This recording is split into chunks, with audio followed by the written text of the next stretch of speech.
Vale. Desesperanza, angustia, sentimientos de soledad, sentimientos de abandono, autismo, síndrome de Asperger, síndrome amotivacional y más padecimientos. Quédese conmigo. Permítame acompañarle en los laberintos de la mente. El consultorio del Círculo Médico en su salud mental está abriendo sus puertas. Recuerde que el Círculo Médico en su salud mental es una mano amiga que lo orienta y lo conduce en los laberintos de la mente. El Círculo Médico en su salud mental tiene una filosofía que es la construcción de hacer comunidad a través de dar servicio a la comunidad.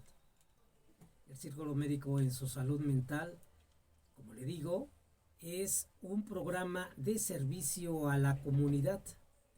El día de hoy tenemos un programón, como diría nuestro venerable y ilustre hermano Jaime Múndiz y Gualfede, todos los domingos son programones, Luis Manuel. Pues bien, hoy tenemos un programón.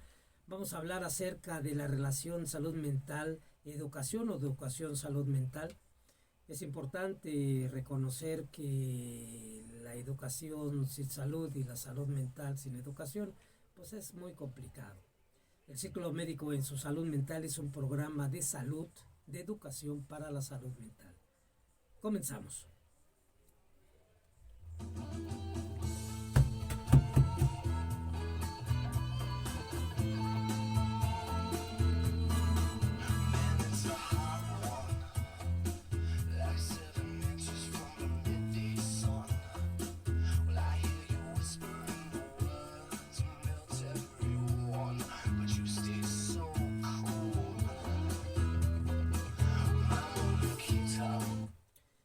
Es una música para el alma. El que no sepa reconocer que los movimientos musicales dan una trascendencia, un toque de trascendencia y cambio de paradigma, difícilmente va a poder reconocer en la sensibilidad humana un punto importante que lo da el arte, la literatura, la pintura, las formas de expresión. Se vuelve uno quizá muy rígido, doctor Bautista. El doctor Tomás Bautista Godínez es ya un eslabón más del Círculo Médico en su salud mental, de esta cadena de unión. Está con nosotros, ya ha estado en otros programas. Toño, ¿cómo estás? Muy buenos días. Hoy festejamos el Día del Trabajo, Toño, trabajando como debe de ser, ¿verdad? Precisamente este día en el que rendimos homenaje a todos los que trabajamos. Todos trabajamos, tenemos una aportación. Hay quien no trabaja y tiene su dinerito, ¿verdad? Ahí como que hace trabajar a otros. Hay que recordar que el empresario no da trabajo, ¿eh? El empresario no da trabajo. Renta o compra la fuerza de trabajo.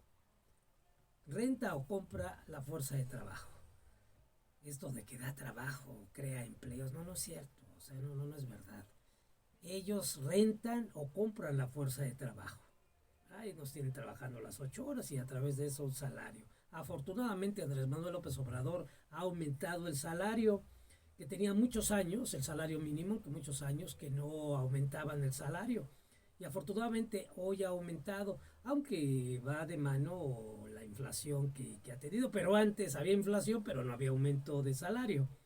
Hoy parecería ser que, bueno, creo que el martes va a dar un anuncio de la canasta básica y esto va a ayudar un poquito. Vamos a escucharlo, vamos a reconocerlo. Él está trabajando para los que menos tienen, ¿verdad? Para los más pobres, primero los pobres diría él, y realmente por el bien de la nación. Pero bueno, desafortunadamente el neoliberalismo ha hecho mella en la conciencia de los seres humanos y se requiere de mucha educación. Más en las universidades, doctor Bautista, en las universidades a donde dos fenómenos, parecería ser que, tres fenómenos. Uno, el ausentismo escolar, otro es la deserción escolar, pero otro es la producción de recursos humanos que están determinados dentro del individualismo, dentro de ver no únicamente para pues tener un carro, propiedades, ¿verdad? La propiedad privada, menos una cuestión social, un trabajo a la comunidad. No les interesa la sociedad, lo que les interesa es tener una chamba que le dé dividendos, ¿verdad? Un buen trabajo, un buen salario, un buen carro, aunque no lo puedan correr, ¿verdad? En estas calles porque hay muchos topes, ni tampoco en el periférico porque pues hay muchos, hay embotellamientos, pero bueno, en fin, tiene sus carrazos pasé la otra ocasión ahí por Insurgentes y vi el Lamborghini y dije, bueno, ¿y a dónde los correrán estos, no? Pero bueno.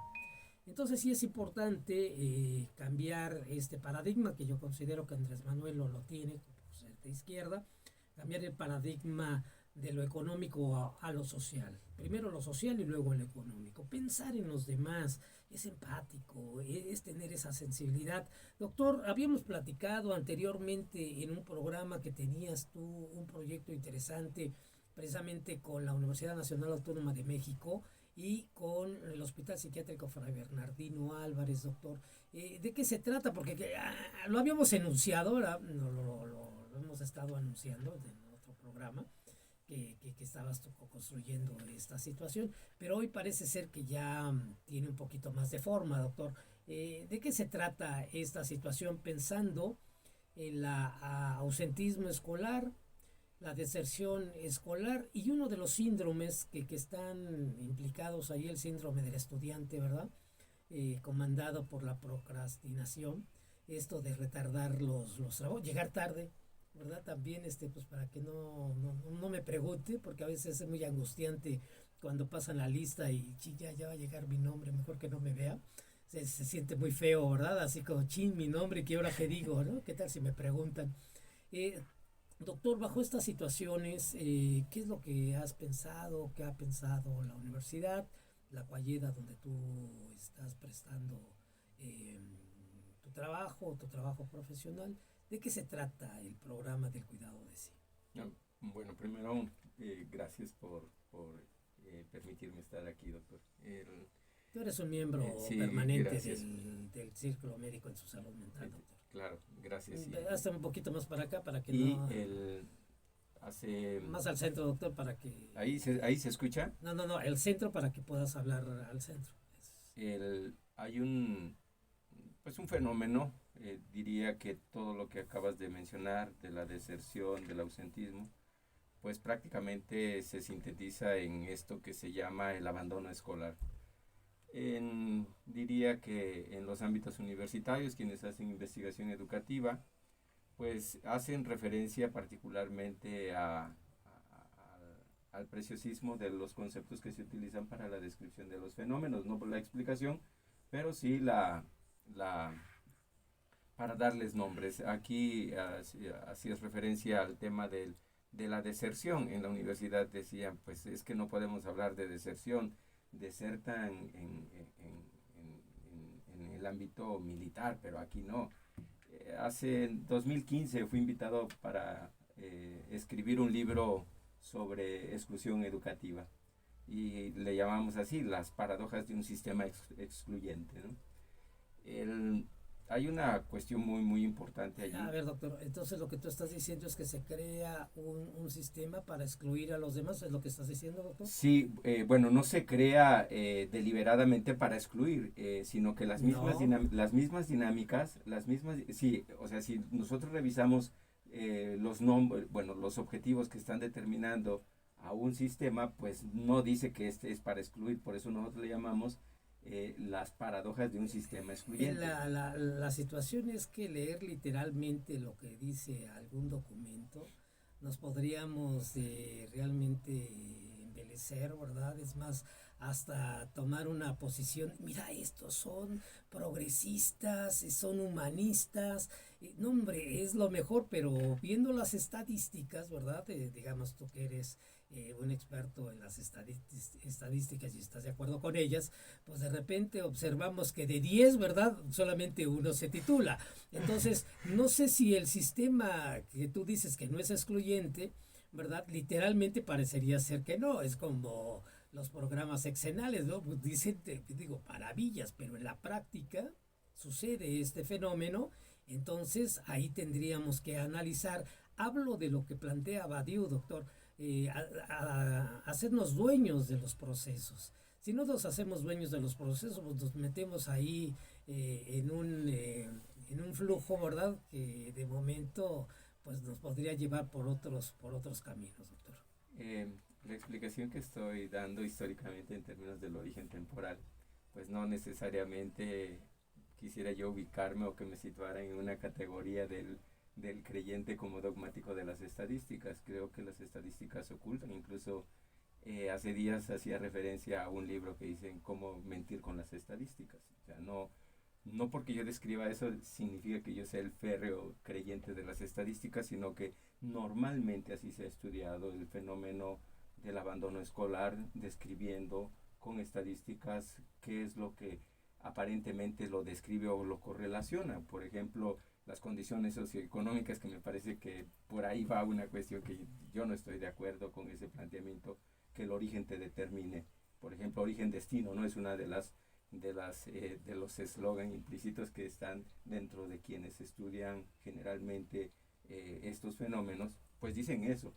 Actualmente, ahora que haces referencia a este proyecto en el que nos encontramos de pues trabajo en comunidad, pues me parece que aquí es un parteaguas en mi forma de pensar, que viene el trabajo en comunidad, ¿no? Todos podemos, y en ese sentido, pues sí, las estadísticas son mentirosas. Las estadísticas, yo lo he comentado contigo en otros espacios diferentes a esto, donde el Instituto Federal de Telecomunicaciones decía que donde estamos trabajando el 90% la gente tenía acceso a internet, y con letras chiquitas decía, bueno, nos referimos a las comunidades. Pareciera que en todas las comunidades donde hemos estado, pues parecería que es el 10% donde no hay internet, que me parece que aleatoriamente, como dices tú, que creyente en las estadísticas, pues yo diría, estando en el lugar, pensando en un libro que estamos leyendo sobre la teoría del sujeto, si no estás en esa plaza, pues cómo puedes dar cuenta de esa situación más acá de las estadísticas, doctor. Precisamente lo que tú fíjate, estás tocando un punto muy, muy delicado, el estar, ¿verdad? Estar ahí es algo muy importante, porque a veces se hacen las novedades, las leyes, los programas, pues en el escritorio, y difícilmente se van a la comunidad a observar el movimiento. Es más, no se toman en consideración las comunidades. Hacer un diálogo entre estas dos autonomías es muy importante, tanto de la comunidad como la cuestión académica, que es algo que tenemos que ir promoviendo poco a poco. Pero, ¿de qué se trata el programa, doctor? ¿Es proyecto, programa de cuidado en sí, perseverancia escolar, ausentismo, todo esto? ¿De qué se trata, doctor? El cuidado de sí, pues precisamente se encuentra, considero, doctor, enmarcado en este proyecto, emerge de allí, pues, de este proyecto que estamos haciendo en la montaña de Guerrero, que ahora hemos tocado un punto que se llama el cuidado de sí, que hemos venido trabajando gracias a la orientación precisamente de pues, gente como tú, que nos ha orientado para hablar del cuidado de sí en la educación superior.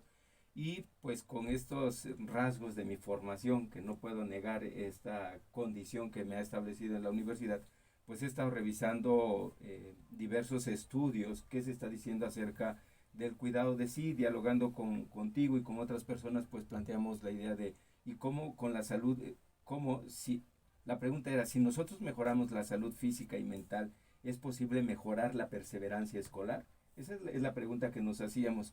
Y estaba yo enfrascado en la idea del cuidado de sí, cómo mover ese concepto en los tiempos actuales. Y yo estaba pensando en la idea de Foucault, en la teoría del sujeto, y ahí estaba yo enredado, pero en algún momento, conversando precisamente contigo, decías, pues hablemos de bienestar. Y cuando hablo de bienestar en los espacios universitarios... Oye, espérate, eso es de Andrés Manuel, eso por favor ni se meta, por favor. Fue una cuestión muy delicada, entonces pues yo socarronamente, desafortunadamente rasgo de mi persona, socarronamente dije, bueno, pues entonces hay que hablar en inglés de ese término para que así sea aceptado en el ámbito universitario. No, pero es que tú ya traes una ideología de López Obrador. No, es que es una cuestión de bienestar, de la plena conciencia, de la concentración, de tener pues los tiempos adecuados para que no de manera deliberada nosotros perdamos el tiempo. Y creo que en general, yo tengo alumnos, soy profesor del posgrado de ingeniería, donde pues los jóvenes se preocupan, se entristecen, pero no saben a quién decirlo. Incluso me he acercado a ti, oye, tengo alumnos así, o sea, ¿por dónde le vamos a dar? Pues que se acerquen a tal lugar. Sí, es una cuestión muy, muy delicada que no se toca normalmente en el posgrado y yo consideraría que en la universidad en general. Tanto es así que ahora estamos pensando cómo no solamente describir estadísticamente los factores correlacionales, estadísticamente hablando, que inciden en la perseverancia escolar o en la procrastinación, sino cómo se puede atender y que efectivamente, es decir, pasar de la descripción estadística o la explicación estadística a un proceso de intervención sistémico. ¿Qué quiero decir con este proceso de intervención sistémico? Pues donde diferentes instituciones unan o integren sus capacidades para poder intervenir. Y consideramos que teniendo este planteamiento sistémico integral, pues nosotros podríamos incidir en la perseverancia escolar. Y creo que es la unión de capacidades o la integración de capacidades institucionales y las que se requieran, pues se tienen que llevar a cabo. Y yo quisiera aquí abrir un paréntesis. Estamos trabajando con gente que está interesada en el tema de la inteligencia artificial y que es un paso que tendríamos que dar socialmente dentro de los ámbitos universitarios, pues para hacer una educación, una mejor educación y para más personas. Creo que es una encomienda que desde los pilares de la universidad, pensando en el isomorfismo al que hacía referencia Badiou, doctor, pues si la universidad es autónoma de antemano, entonces sus estudiantes tendrían que ser autónomos. Y esa autonomía pues precisamente está relacionada con esta cuestión del cuidado de sí, o sea. Aquí la situación de la autonomía, digamos, si vemos los cambios de paradigmas de la ilustración a las neurociencias, que la ilustración se habla de una cuestión normativa, mientras que las neurociencias hablo de la cuestión del paradigma, del cambio del paradigma a la descripción. Hablas de lo normativo y lo descriptivo, escucho tu discurso, pero parecería ser que hay una mezcla entre la ilustración y las neurociencias, que es el modelo, valga la expresión, el modelo descriptivo que se está utilizando hoy por hoy. En la cuestión de la orientación sistémica, doctor, ¿has considerado que lo normativo y lo descriptivo se puedan integrar para poder dar una visión diferente acerca de cómo es de que los alumnos deben de ser atendidos, deben de ser vistos, escuchados? Obviamente en la situación de esta nueva información, y hablo de la cuestión del proceso de enseñanza-aprendizaje, de nueva información, pero también de una situación ahí expectante, tanto de la sociedad como de la familia. Ya te la haces a la universidad, híjole, pues vas a ser pues alguien importante, vas a ser el primer licenciado, a lo mejor el maestro, el primer doctor de la comunidad. En ti está centrado pues una serie de compromisos, ¿verdad? Con la familia, con la sociedad, y de momento bajo esa situación pues también el alumno, ¿verdad? Se entristece, se pone ansioso, se angustia. Yo he tenido casos de manera privada que de momento pues llegan a un trastorno obsesivo compulsivo porque pues quieren ser la excelencia andando, ¿no? Entonces, ¿cómo de este modelo, de este paradigma de lo autónomo, que es de la ilustración, a lo descriptivo, que es las neurociencias, doctor? ¿Cómo? Porque utilizas lo normativo y lo descriptivo, lo estás utilizando en esos dos sentidos. ¿Cómo es que en lo sistémico se puede unir y dar respuesta a la atención del alumno? Bueno, hace tiempo estuve aquí en un programa, y creo que fue el último programa en el que había estado, donde hablábamos de heteronomía. Y pues precisamente en ese tema de lo normativo y lo descriptivo, explicativo incluso, pues hablábamos de esta idea de cómo ser respetuosos de las instituciones y en las instituciones trabajar. Considero que es una cuestión de voluntad personal, de voluntad de los sujetos, vamos a aprender más que del personalismo de los sujetos. la construcción de una voluntad persiguiendo un objetivo ético.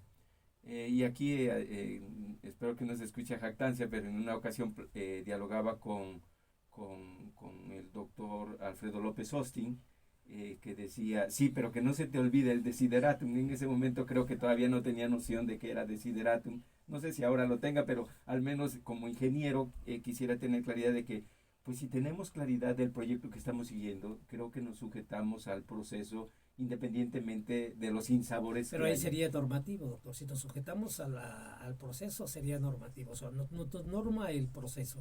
O sea, ¿cómo sería el cambio a la cuestión descriptiva, doctor? O sea, a mí me interesa esto en la cuestión de darle claridad epistémica Sí.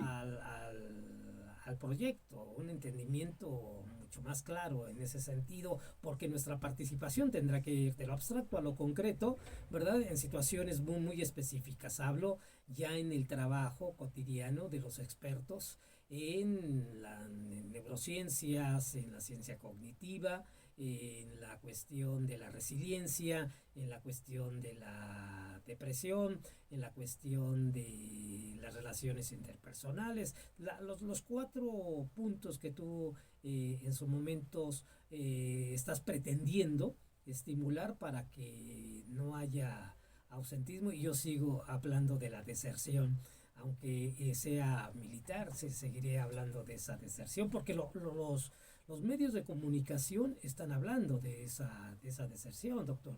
O sea, cuando no se ponen de acuerdo en utilizar otros conceptos, ahí como que no me checa, porque la persona de algún momento tiene la carga de ser un desertor, y en esa carga de ser desertor trae una culpa.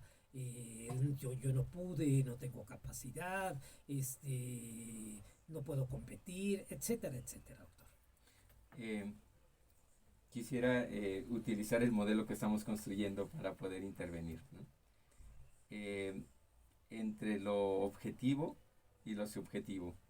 Dentro del objetivo estamos planteando una idea que está relacionado con el tema de las neurociencias. Y pues allí en esa categoría pues estamos incluyendo variables que están relacionadas con las funciones ejecutivas. ¿Ya?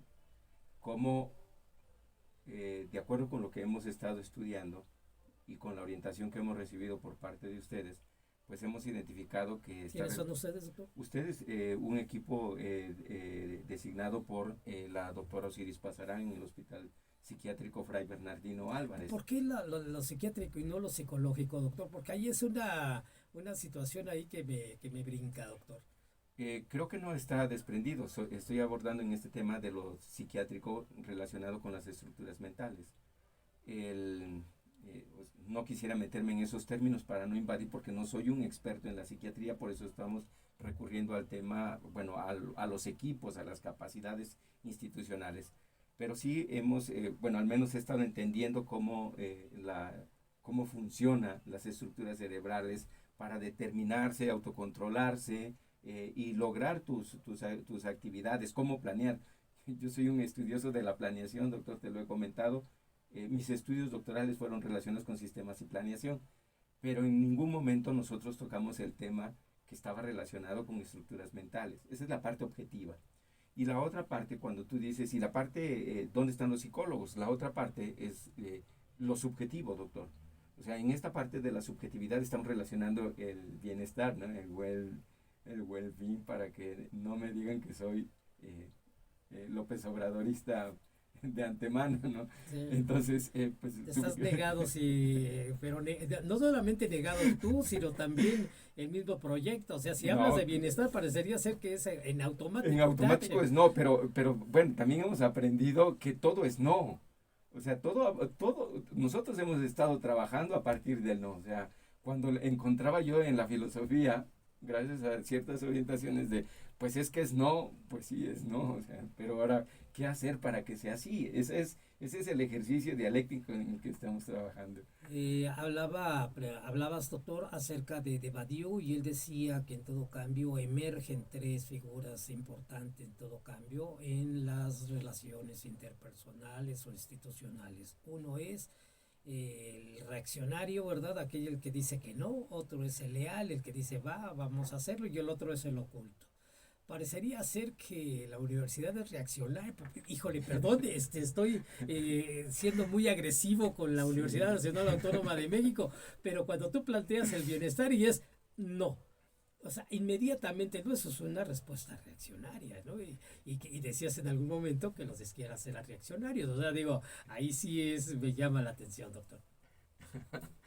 Eh, bueno, quisiera nuevamente especificando que quisiera describir o quiero describir un tema de la historia, ¿no? O sea, la educación de la universidad, y no podemos negar el origen. La educación de la universidad en los tiempos modernos, pues está relacionado con principios positivistas.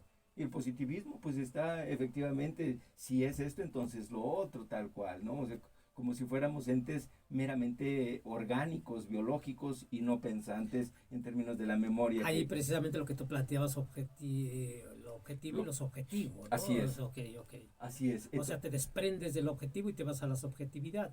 Claro, porque tenemos que construir, decían unos colegas en la universidad que estamos trabajando también con la Facultad de Arquitectura, resignificarnos.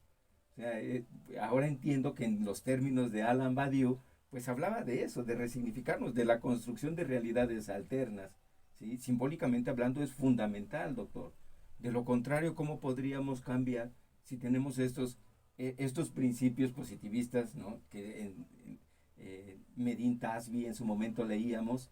O sea, ¿por qué pensamos así en la educación? Y en su momento, en los ámbitos académicos, en la universidad, yo decía, pues es que revisemos la historia, cómo se gesta la universidad. No es una cuestión de denostación hablar de positivismo o instrumentalismo, o sea, es una categoría que describe la situación. Pero me decían, no, es que, ¿por qué nosotros nos vamos a meter en cuestiones éticas si la universidad solamente estaba dada desde esa perspectiva positivista? Pero si hay libertad de pensamiento, libertad de cátedra, pues tienen que gestarse esos espacios para que coexistan con esos instrumentalismos. Sartre dice que el ser humano está condenado a ser libre. Eso es innegable. Y la universidad, con la autonomía, la libertad de cátedra, genera precisamente este pensamiento crítico por sí misma. Entonces, si alguien plantea es que la universidad es positivista, entonces la libertad de cátedra estaría negada completamente, la libertad de pensamiento estaría negada. En ese sentido, tendría que decir, pues la universidad es positivista y ahí se acabó la cosa. Pues no, precisamente en su autonomía y en la libertad de cátedra hay esa condena, fíjate, los condenados, ¿verdad? Los condenados a ser libres. Y es una condena que tienes que asumir esa responsabilidad y que muchas de las ocasiones en esa forma de asumirla, la manera como la puedes asumir, o puedes estar detenido, ¿verdad? Porque no tomas conciencia acerca del proceso que te están dando, proceso educativo, o puedes generar una innovación. Que yo considero que tú estás en un departamento, en una coordinación que tiende hacia la innovación. Que el pensamiento crítico está ahí, está subsumido por la libertad de cátedra y la autonomía. Pero ese es un pensamiento de la ilustración, doctor. Y el rompimiento del paradigma de la ilustración lo da una neurociencia, si dice lo descriptivo nada más describe. No, pues espérame, no es por ahí, porque también está la autonomía. Sí, hay un tema, dentro de las analíticas del aprendizaje, que es donde se circunscribe incluso, creo yo, la inteligencia artificial. Actualmente se están preguntando si es posible medir, tener constructos, términos pues para medir si efectivamente se puede mejorar estas partes. Aunque diría Badiou que eso es ficción, ¿no? O sea, todo lo medible es ficción, dice. ¿Verdad? O sea, pues sí.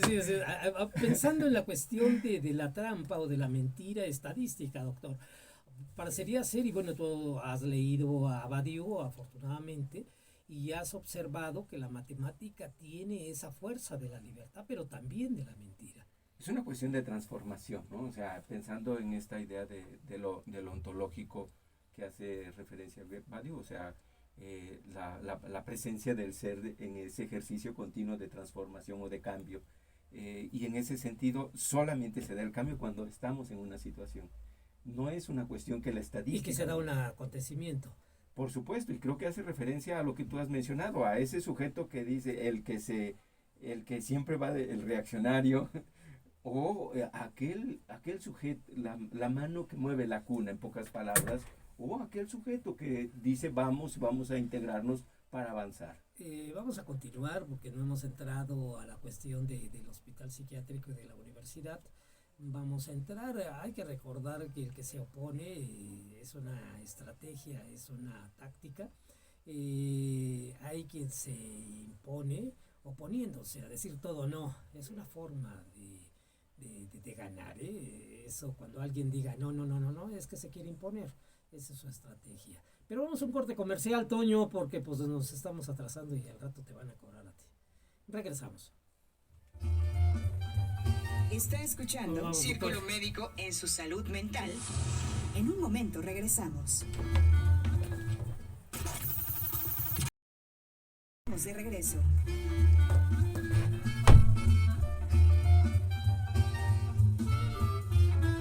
Estamos de regreso, estamos hablando con el doctor Tomás Bautista Godínez, catedrático de la Universidad Nacional Autónoma de México y coordinador de inteligencia artificial, entre otras minucias. Ahí trabajando el doctor. Indudablemente que la preocupación mayor, hay que recordar que el libre pensador tiene 3 objetivos importantes.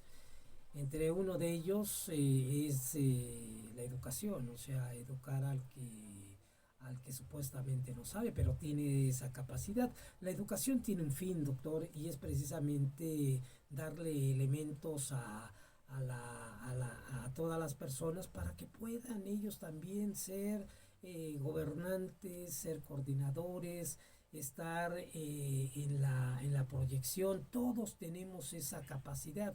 Por eso lo que tú planteabas es de que si el origen determina, pues parece ser que el sistema capitalista y el modelo neoliberal sí es determinante en ese sentido, pero el sentido de la libertad obviamente está ahí y hay quien desgarra las ataduras y puede decir, no, pues mango, yo no, yo voy a seguir adelante, pero hay quien no, doctor.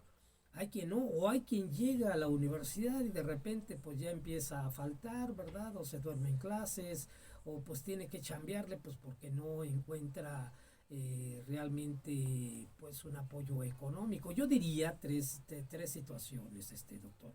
Lo que requiere el alumno universitario, el estudiante, en primer lugar, obviamente la universidad pública, que sea gratuita y laica. Segundo, que tenga acceso a los transportes, a la movilidad de manera gratuita, doctor, o sea, con su credencial que se pueda mover. 3, el acceso a la cultura, que sea también gratis con su credencial. Y hay algo importante que a mí sí me preocupa, que es también a dónde se va a quedar.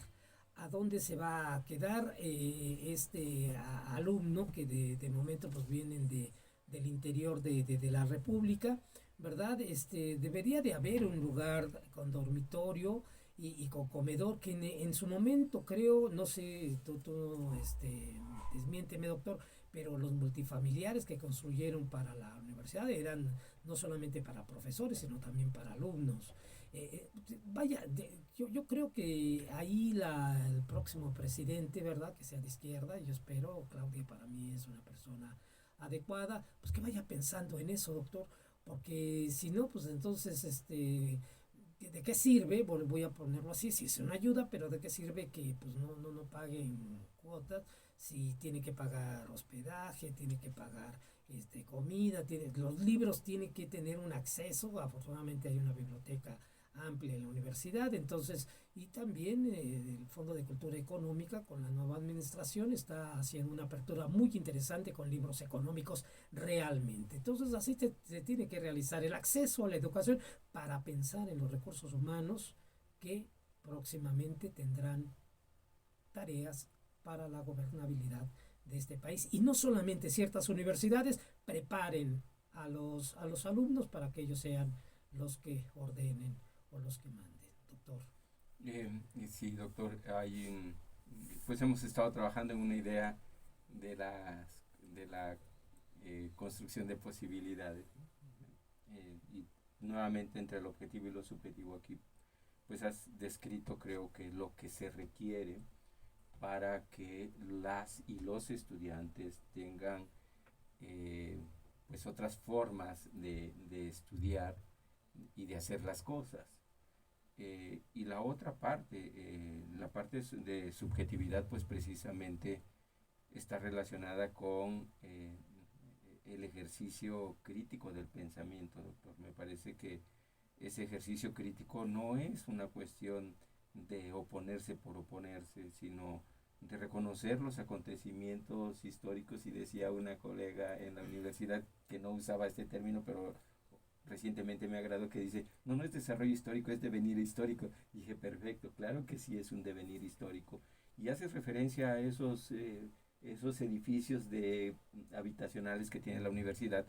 Para quienes conocen la universidad, atrás, digamos, hacia el lado poniente, atrás del estadio universitario, por ahí se encuentran estos edificios a los que hace referencia, multifamiliares, que desconozco en qué condiciones actualmente se encuentran. Date una visitadita, ¿no, doctor? Para que luego nos platiques. Tú claro como ingeniero, sí. o sea, vaya, y Claro teniendo sí. ese requerimiento de que los alumnos que vienen de afuera tengan un lugar, ¿verdad? Una habitación que sea hasta gratis, ¿verdad? Para que puedan ellos estudiar y no preocuparse. Un comedor para que puedan comer tus 3 alimentos, doctor. Porque está bien, o sea, que sea una educación laica y gratuita. Pero ¿de qué sirve si tienen que comer, tienen que transportarse, tienen que comprar libros? Pues ahí se va todo el billete y a veces pues desertan. Yo he visto así personas, no solamente a nivel profesional, también desde secundaria o preparatoria, es que ya no hubo dinero, ya no hubo billete y pues ya no continúa. Sí, en estos términos que has mencionado sobre la cuestión de trabajo en comunidad, pues precisamente no andamos en la idea del acto heroico, ¿no? O sea, no andamos en el ejercicio del sacrificio. Lo vivimos plenamente, que incluso requerimos contención. Claro. Cómo ese trabajo colectivo, el trabajo en comunidad, hace posible ver las formas en que estamos predeterminados a ver el mundo. Y quisiera aclarar, lo colectivo es un objetivo en común. Se hace un colectivo cuando hay un objetivo en común. Si no hay un objetivo en común, o sea, siendo comunidad, no hay un colectivo. Entonces, en ese sentido, hemos trabajado, doctor. Sí, no, sí, precisamente cuando digo sí, no, es porque precisamente en ese ejercicio de la tradición, incluso lo que yo estoy viviendo, es que cuando yo me integro a a las comunidades originarias de allá del estado de Guerrero, donde estamos trabajando, pues cuando se hablaba de comisiones para mí era muy extraño. O sea, era extraño cuando tengo noción del concepto de comisión, ¿no? Pero cuando tú lo vives en esos ejercicios comunitarios, en esos flujos comunitarios, pues son otras En condiciones. ese devenir. Y, y toma una fuerza extraordinaria, porque incluso conceptualizando la idea de sistemas, es que se constituyen en lo comunitario, se constituyen estructuras. Y esas estructuras, pensando como ingeniero civil, pues son los elementos que soportan los sistemas que hacen que opere. Los andamios. Los andamios, incluso, doctor, los andamios, incluso los adornos que se le ponen, los símbolos, vamos a decirlo de esa manera. Pero requieres primero la estructura. Requiere la estructura, si no se desfonda. O sea, el andamio no soporta y se desfonda, doctor. O sea, se requieren primero las estructuras e irlas cuidando con estos andamios. ¿Por qué el trabajo con el psiquiátrico Fray Bernardo? Sé que la doctora Osiris Pasarán es una libre pensador, es alguien que realmente se preocupa por las comunidades, por los más pobres. ¿Por qué la idea de trabajar con ellos, doctor? Estabas planteando la cuestión de la medicina y de la psiquiatría, ¿verdad? Pero te preguntaba por qué no la psicología. Nada humano me es ajeno, dicen, ahora que haces referencia al hospital emblemático del cuidado de la salud mental en México. Bellísimo, bellísimo. Bueno, lo que yo he escuchado de América Latina. Porque, o sea, ¿cómo construir una realidad alterna? No puede ser solamente de la psiquiatría. O sea, por eso digo que entre la psicología. O sea, ahí como este término de la ucronía, ¿no? O sea, cómo narrarnos de manera diferente.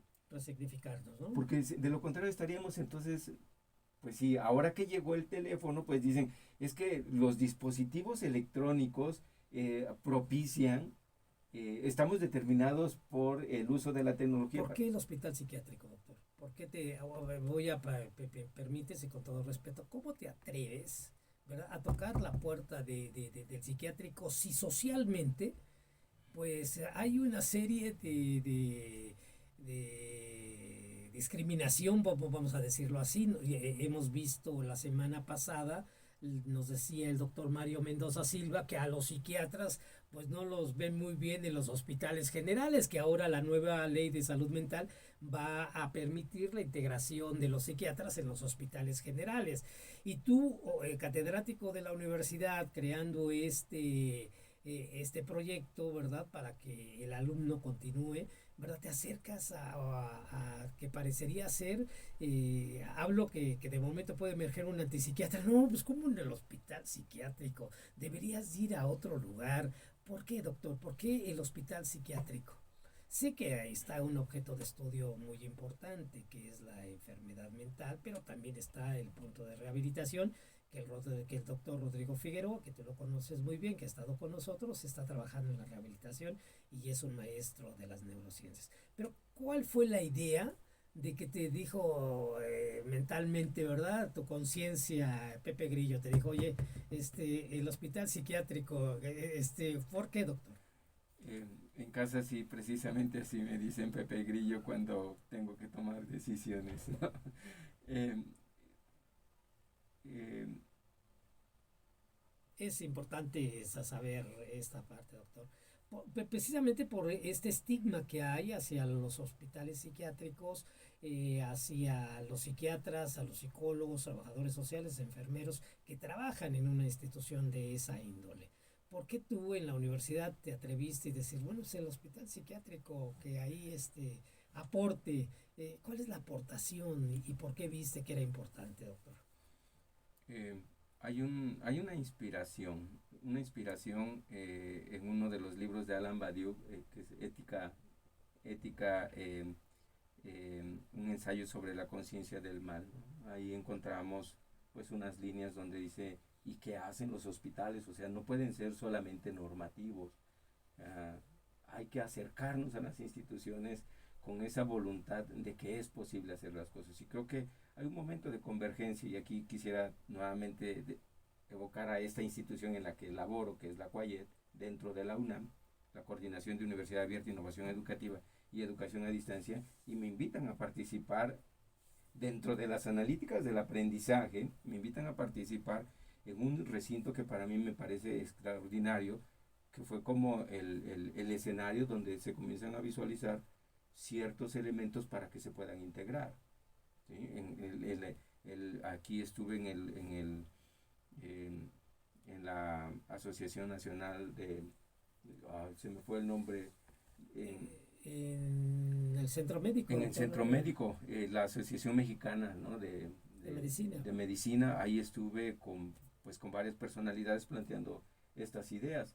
Y escuchando a López Obrador cuando dice nada humano me es ajeno, y dije, es que esto en algún lado se dice, y efectivamente en el hospital psiquiátrico, y hoy encuentro resonancia en las palabras de la doctora Osiris Pasarán, que va, o sea, la doctora Osiris Pasarán estuvo en la montaña alta de Guerrero, la universidad no, en representación. En la tierra, doctor, allí donde ustedes fueron a ensuciar los zapatos. La doctora Osiris Pasarán. ¿Tú no fuiste, doctor? Yo estuve allí presente. Okay, también te ensuciaste los zapatos.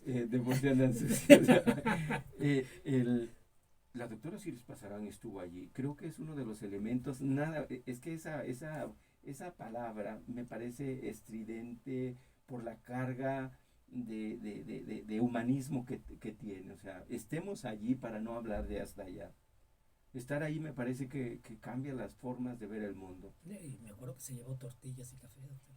Eran deliciosas. Sí, no, hombre, qué bárbaro, ¿no? Sí. Pero esa presencia de la doctora Osiris viendo la vida cotidiana de de la montaña alta de Guerrero, particularmente San Miguel el Progreso. La verdad hay que reconocer que precisamente cuando se le dice de este proyecto, dice adelante, hay que impulsarlo.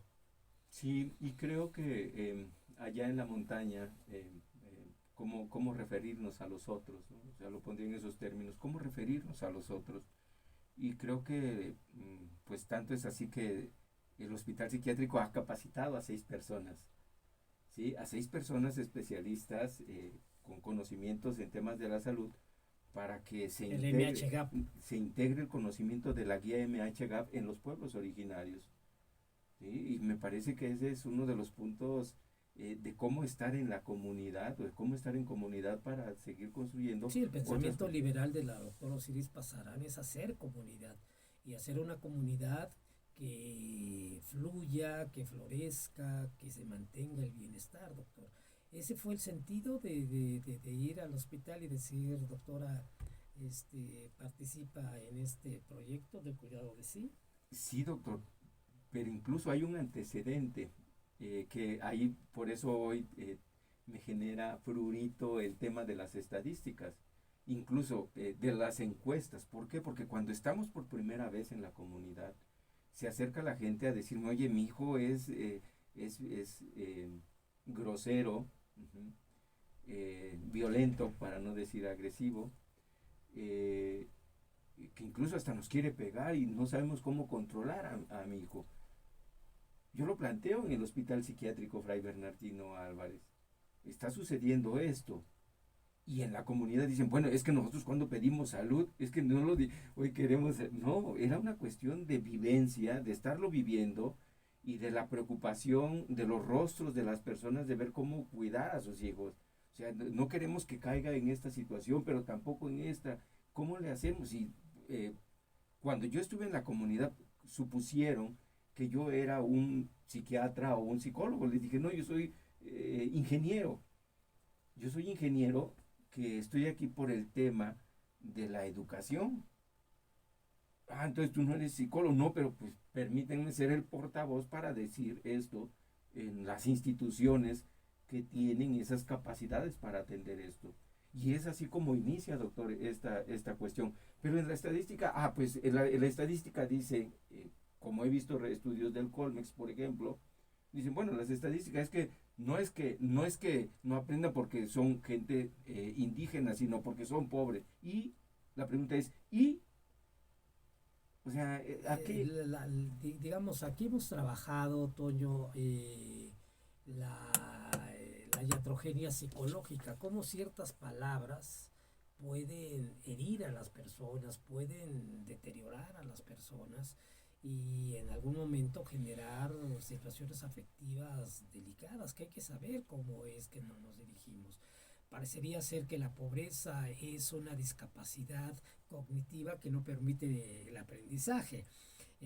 Obviamente, si el origen no determina, entonces la pobreza tampoco determina. Sí es un factor, ¿verdad? Pero no todos se subsumen en ese sentido. Por eso hay que los que hemos salido, valga la expresión, que hemos tenido esa posibilidad de la movilidad social, tenemos una responsabilidad, tenemos un compromiso de regresar a la comunidad para que podamos nosotros quitarle las ataduras, ¿verdad?, ideológicas que han detenido el desarrollo de esas comunidades, porque tienen una riqueza muy importante. Y tenemos que darle los elementos para que puedan ellos seguir desarrollándose, seguir desarrollando sus capacidades, la cuestión cognitiva, ¿verdad? Principalmente las funciones ejecutivas que permitan precisamente planear, organizar, tener anticipación, inhibir en cierto momento, etcétera, etcétera, ¿no? Entonces, tenemos una responsabilidad y un compromiso. La pobreza no es no es enfermedad mental, es un factor que puede determinar por las cuestiones psicosociales que pueden estar ahí determinadas, pero que se dan en algún momento determinados, como una forma de comportamiento específico de las grandes empresas. Vemos lo que está haciendo López-Gatell, afortunadamente ya etiquetando, ¿verdad?, poniendo a ver exceso de sodio, no tanta Coca-Cola, etcétera. O sea, come sano, pero quitar eso quitar esa situación. Vaya, tú ves alguna tienda y están llenos de frituras, doctor, llenos de frituras, mientras que en las comunidades tienen la riqueza de la milpa, a donde sabios, los sabios, los antiguos, ¿verdad? Sabían cuáles eran los nutrientes precisamente de la calabaza, del quelite, del maíz, etcétera, ¿no? Entonces, vaya, yo creo que tenemos que tener esa, lo voy a plantear así, la fuerza de voluntad de regresar a nuestras comunidades y darles lo que nosotros pudimos abrevar de una manera difícil o complicada. Dicen en la cultura Mepa los Xiñá, ¿no? Que son los principales o los sabios, ¿no? Que cuando hay momentos ríspidos, pues llaman a la concordia, pero no a la pasividad, ¿no? Logran ver de manera diferente esa forma de, saben que es un trabajo arduo, caótico trabajar en comunidad y que se requiere orden, ¿no? Y creo que estas personas, aunque académicamente, no sé si académicamente lo han disertado, pero ellos actúan así. O sea, incluso en una asamblea comunitaria alguien dice, estamos aquí para dialogar, que nos permite integrarnos, no para dividirnos, ¿no? Que al mismo tiempo está la división, ¿no? Ahí en el interior, donde está la unidad. Entonces, el todo se vuelve uno, ¿cómo, el uno se vuelve dos. ¿cómo esto, doctor, cómo este conocimiento, estos andamios que están, cómo puede integrarse la universidad en esos espacios educativos? Esa es la pregunta que nos estamos haciendo. Recientemente en una de las, yo estuve en la montaña de Guerrero y decían, pero pues, si es internet y computadora y se acabó la educación, ¿por qué así? Dice, pues sí, incluso pueden estudiar sobre una piedra. O sea, pues sí, pero no andamos en el ejercicio del heroísmo. O sea, pues sí, hay muchas licenciaturas que sí se pueden dar de esa manera, pero hay otras que requieren las manos, la práctica, ¿sí? Y creo que esa sensibilidad no nos las puede dar más que estando en situación, doctor.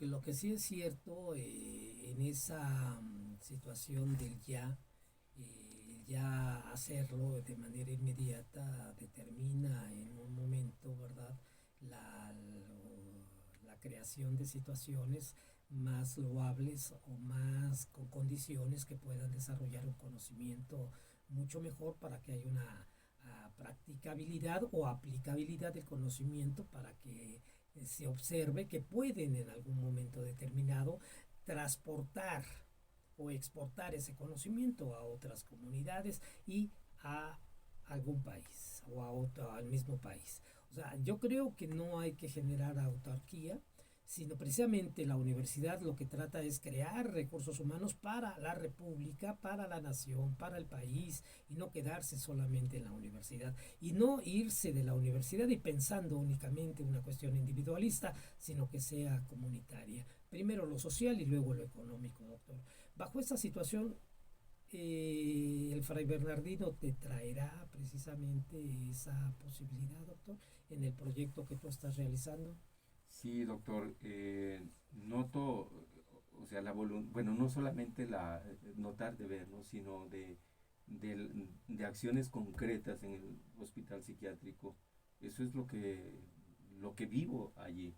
Y en la comunidad, pues me parece que estos ejercicios de los números de 4, 6, de 7, incluso el hospital psiquiátrico forma a alguien, a un joven MEPA, para que difunda los términos del cuidado. Por iniciativa de la doctora, ella dice adelante. Adelante, sí. Entonces, ¿cómo se va gestando estas acciones?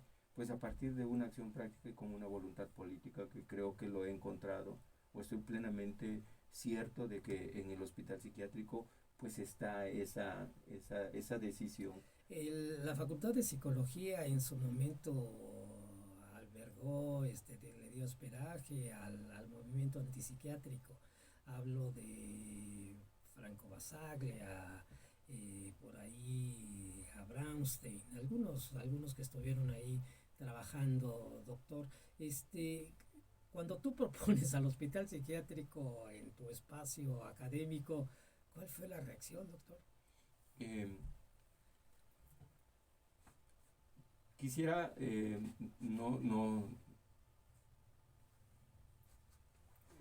de antemano, creo que por ignorancia mía, inicialmente no veía la envergadura del hospital psiquiátrico, porque no eran, digamos, de mi conocimiento, aunque ahora me doy cuenta que hay gente que no está implicada en estos temas, que estamos involucrados, que tienen un conocimiento y una relevancia, ven al hospital psiquiátrico de una gran envergadura que ahora lo reconozco. Incluso yo ni me lo preguntaba antes. O sea, solamente pues vamos y si él se requiere, pues hay que ir, ¿no? Frente a esta situación, y me parece que la universidad es generosa, doctor, porque dice, bueno, está el hospital psiquiátrico y por supuesto, adelante. O sea, No, te han preguntado qué tiene que ver la educación con el hospital psiquiátrico.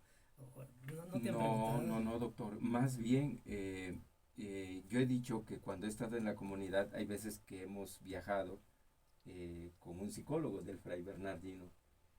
Incluso el rostro de sorpresa es, ¿el hospital asignó un psicólogo para que esté en la comunidad?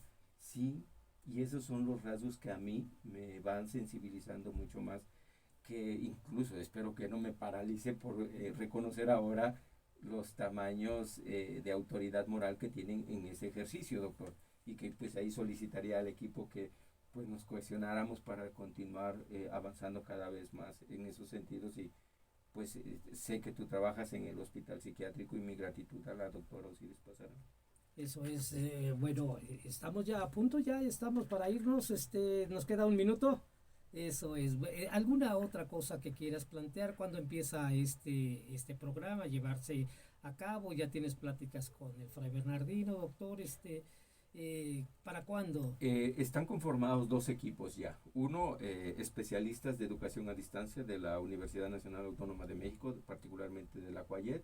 Están integrados la dirección de proyectos para el sistema universitario abierto y educación a distancia, la dirección de desarrollo de sistemas informáticos, y del Fray Bernardino se ha constituido un equipo de 5 especialistas relacionados con las neurociencias y la psicología, para que este modelo que se está desarrollando, pues lo pongamos, lo mostremos, se enriquezca, se detalle el programa y las etapas que tiene que seguir. ¿Vas a integrar a las dos, doctor, la UNAM y el hospital?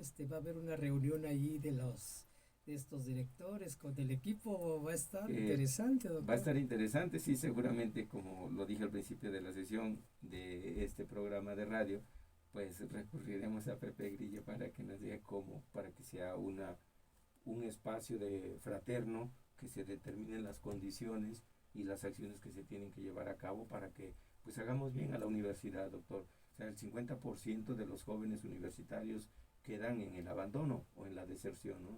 Es un término peyorativo de pues que se van de la universidad. El Hospital Psiquiátrico Fray Bernardino Álvarez es un hospital de tercer nivel, a donde tiene la educación y la formación de psiquiatras, de psicólogos, de trabajadores sociales, de enfermería. Ya ha estado aquí con nosotros la jefa de enfermería del Hospital Psiquiátrico Fray Bernardino Álvarez. Está trabajando sobre una especialidad en enfermería de salud mental.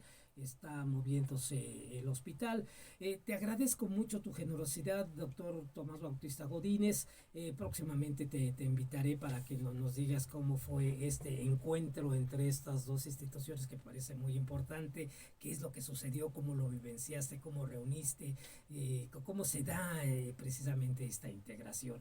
Estamos cerrando ya el consultorio del Círculo Médico en su salud mental. El día de hoy el título del programa fue Salud Mental y Educación. Salud Mental y Educación, UNAM, Hospital Psiquiátrico Fray Bernardino Álvarez y la Universidad Nacional Autónoma de México, en un programa del cuidado de sí. Pues estamos cerrando nuestro consultorio. El de la voz, psicólogo clínico y filósofo Luis Manuel Sánchez García se despide de ustedes y nos escuchamos y nos vemos ya dentro de 8 días. Ya va a traer la laptop el doctor Mario Mendoza, que ahorita está en Acapulco disfrutando unos días de asueto. Nos escuchamos y nos vemos dentro de 8 días. Muchas gracias, doctor Tomás Bautista Godínez. Hasta pronto, queridos radioescuchas, y disfruten este día, que es Día del Trabajo. Gracias. Esto fue Círculo Médico en su salud mental.